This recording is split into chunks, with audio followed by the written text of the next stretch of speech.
Bonjour à tous, je suis déjà de retour pour compléter ma vidéo sur le widget fréquence d'un événement. Il y a deux trois détails que j'ai pas mentionnés dans la vidéo précédente et que je vais vous montrer maintenant. Pour préparer la vidéo, ce que j'ai fait, c'est que j'ai mis trois widgets. Donc du coup, même statistique, hein, équipe gagne. Là, ils sont avec le paramétrage par défaut.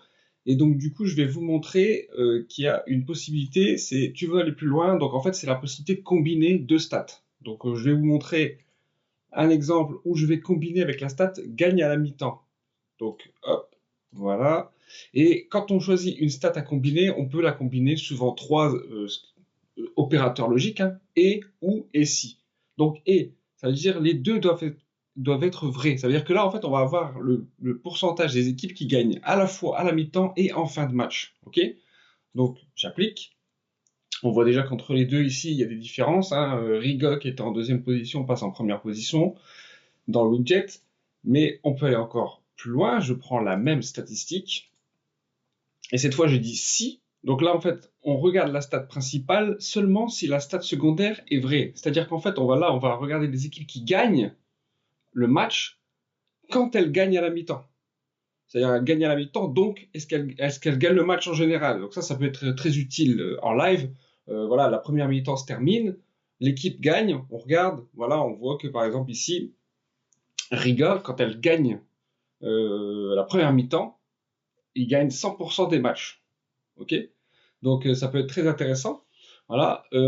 Ensuite, en termes d'affichage, donc quand vous utilisez les stats composés ici, vous avez la stat principale ici et la stat secondaire qui est rappelée là.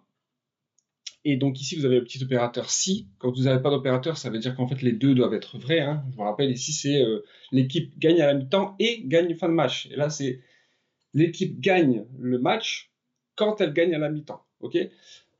Juste quelques rappels en termes d'affichage. Ici, du coup, c'est le pourcentage, donc c'est la fréquence de l'événement. Et ici, vous avez ce que j'appelle l'affaire odd, hein. Julien nous explique.